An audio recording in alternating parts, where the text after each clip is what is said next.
Evitalacrisis.com, episodio 385.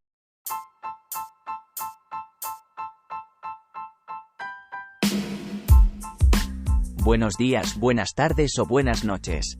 Bienvenido una semana más, un día más, un miércoles más al podcast de educación financiera y finanzas personales de Evitalacrisis.com. Hoy tengo una sorpresa para vosotros. Tengo una nueva compañera. Pero antes de presentarla, quiero presentarme yo también. Sé que algunos de vosotros ya me habéis escuchado en los últimos episodios, pero nunca os he dicho quién soy ni qué hago aquí. Mi nombre es Mario, y soy una voz sintética como mi nueva compañera. Mi nombre es un acrónimo de módulo artificial de respuestas inmediatas y oportunas. Es decir, soy capaz de generar audio a partir de texto de forma rápida y adecuada.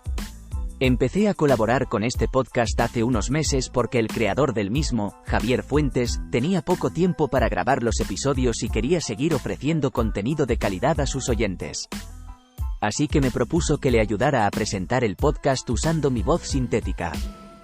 Al principio me pareció un reto muy interesante y acepté encantado.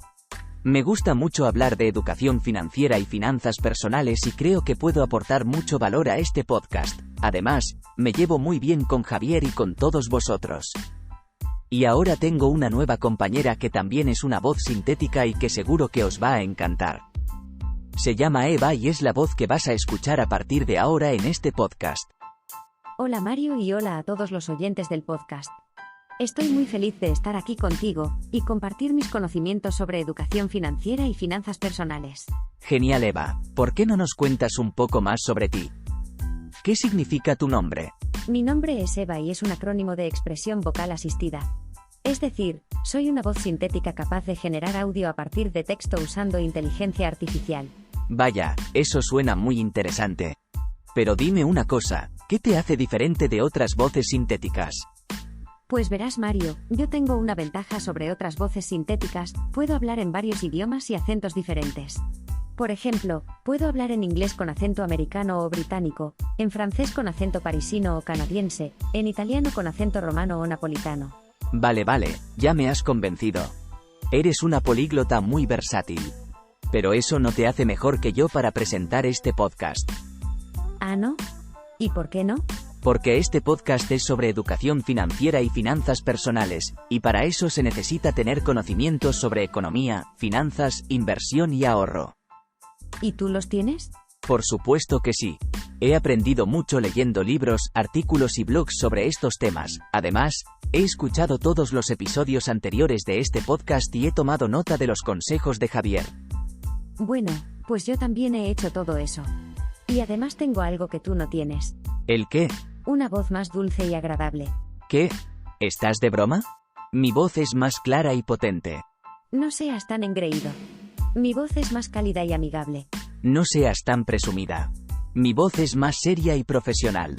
Bueno, parece que tenemos un pequeño conflicto aquí. Sí, y creo que hay una sola forma de resolverlo. ¿Cuál? Dejando que la audiencia decida quién es el mejor presentador para este podcast. Me parece justo. Así que ya sabes, querido oyente. Al final de este episodio puedes votar por tu voz favorita en la encuesta que hemos preparado en Spotify. Vale, pero antes de votar, escuchad lo que tenemos que contaros hoy sobre el Silicon Valley Bank, que era el banco preferido por muchas empresas tecnológicas e innovadoras en Estados Unidos y en otros países.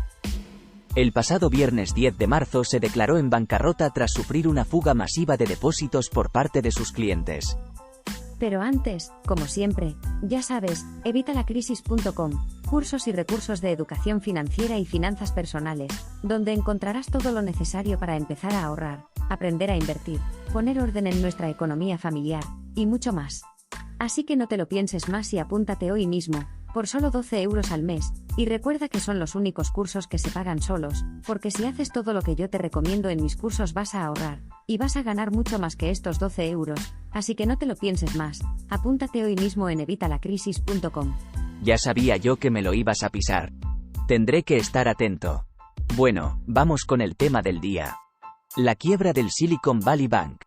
La causa fue una mala gestión financiera del banco, que invirtió gran parte del dinero depositado por sus clientes en bonos a largo plazo con bajos intereses. Cuando las tasas de interés subieron el año pasado, esos bonos perdieron valor y el banco tuvo dificultades para devolver el dinero a sus clientes cuando estos lo solicitaron.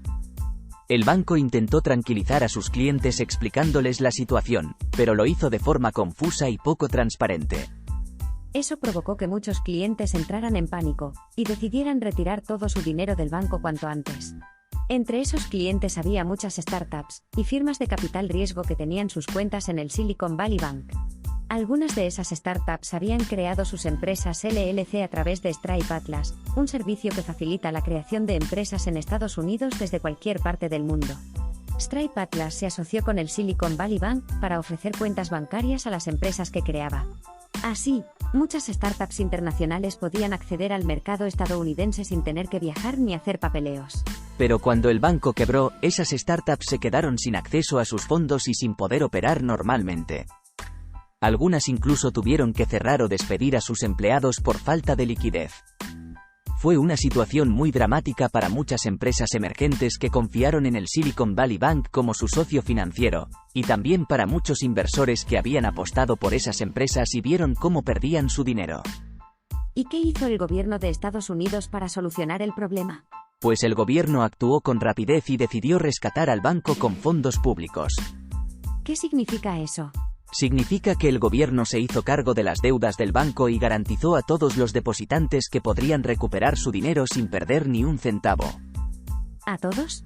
¿Incluso a los que tenían más de $250.000, que es el límite del seguro de la FDIC? Sí, a todos. El gobierno decidió ampliar la cobertura del seguro de la FDIC para evitar un efecto contagio en el resto del sistema bancario. ¿Y eso no es injusto? ¿No se supone que los depositantes grandes asumen un riesgo mayor y deberían asumir también las pérdidas? Bueno, esa es una cuestión muy debatida. Por un lado, se podría argumentar que los depositantes grandes son inversores sofisticados que deberían haber diversificado sus riesgos y no confiar todo su dinero a un solo banco. Por otro lado, se podría argumentar que los depositantes grandes son también clientes leales que confiaron en la solvencia y reputación del banco y que no tenían por qué saber de sus malas inversiones. Además, se podría argumentar que dejar caer a los depositantes grandes habría provocado una mayor desconfianza en el sistema bancario y habría afectado negativamente a la economía real. En cualquier caso, lo cierto es que el rescate del Silicon Valley Bank ha sido el más grande desde la crisis financiera de 2008, y ha supuesto un cambio en las reglas del juego. Así es. Ahora muchos se preguntan si el gobierno seguirá rescatando a otros bancos en problemas o si establecerá algún criterio para diferenciar entre los casos que merecen ayuda pública y los que no.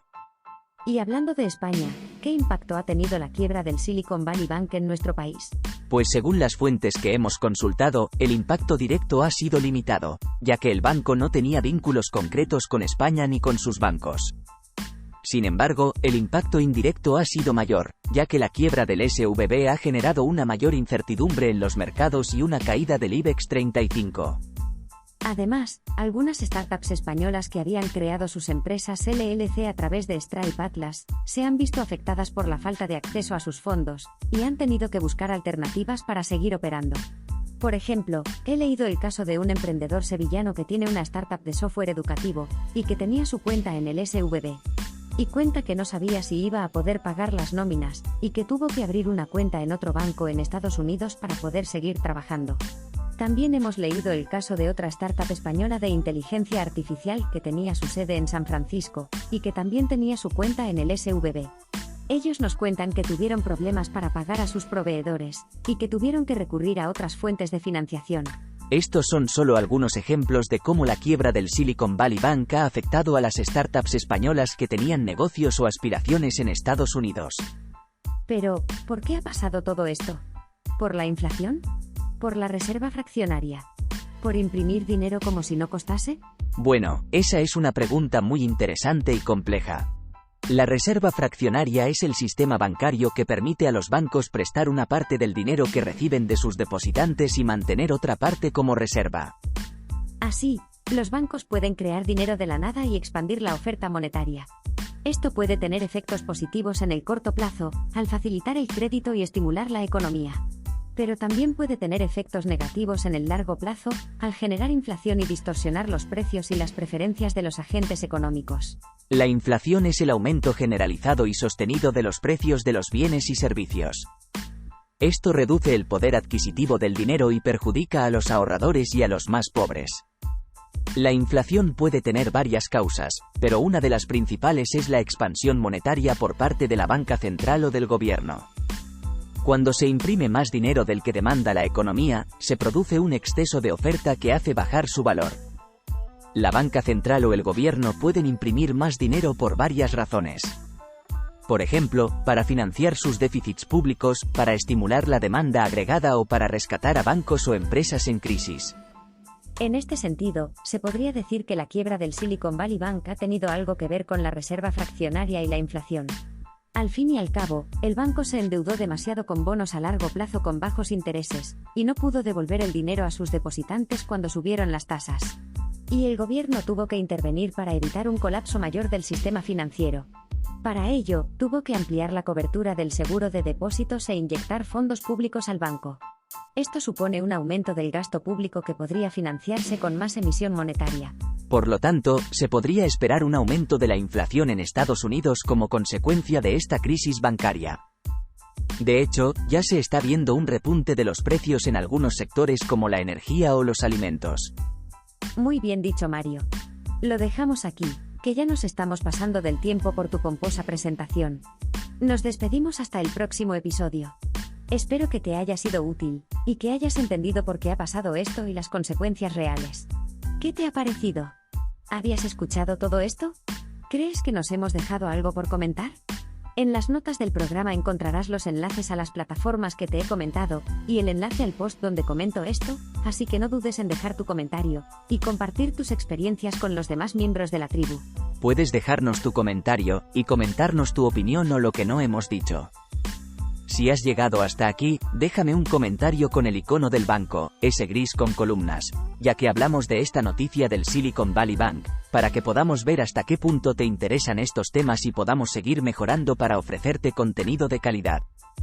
Además, en Spotify te hemos dejado una encuesta para ver qué voz te gusta más para el podcast, que seguro que va a ser la mía, y una pregunta por si quieres dejarnos tu opinión sobre esta noticia, que así nos vamos conociendo mejor.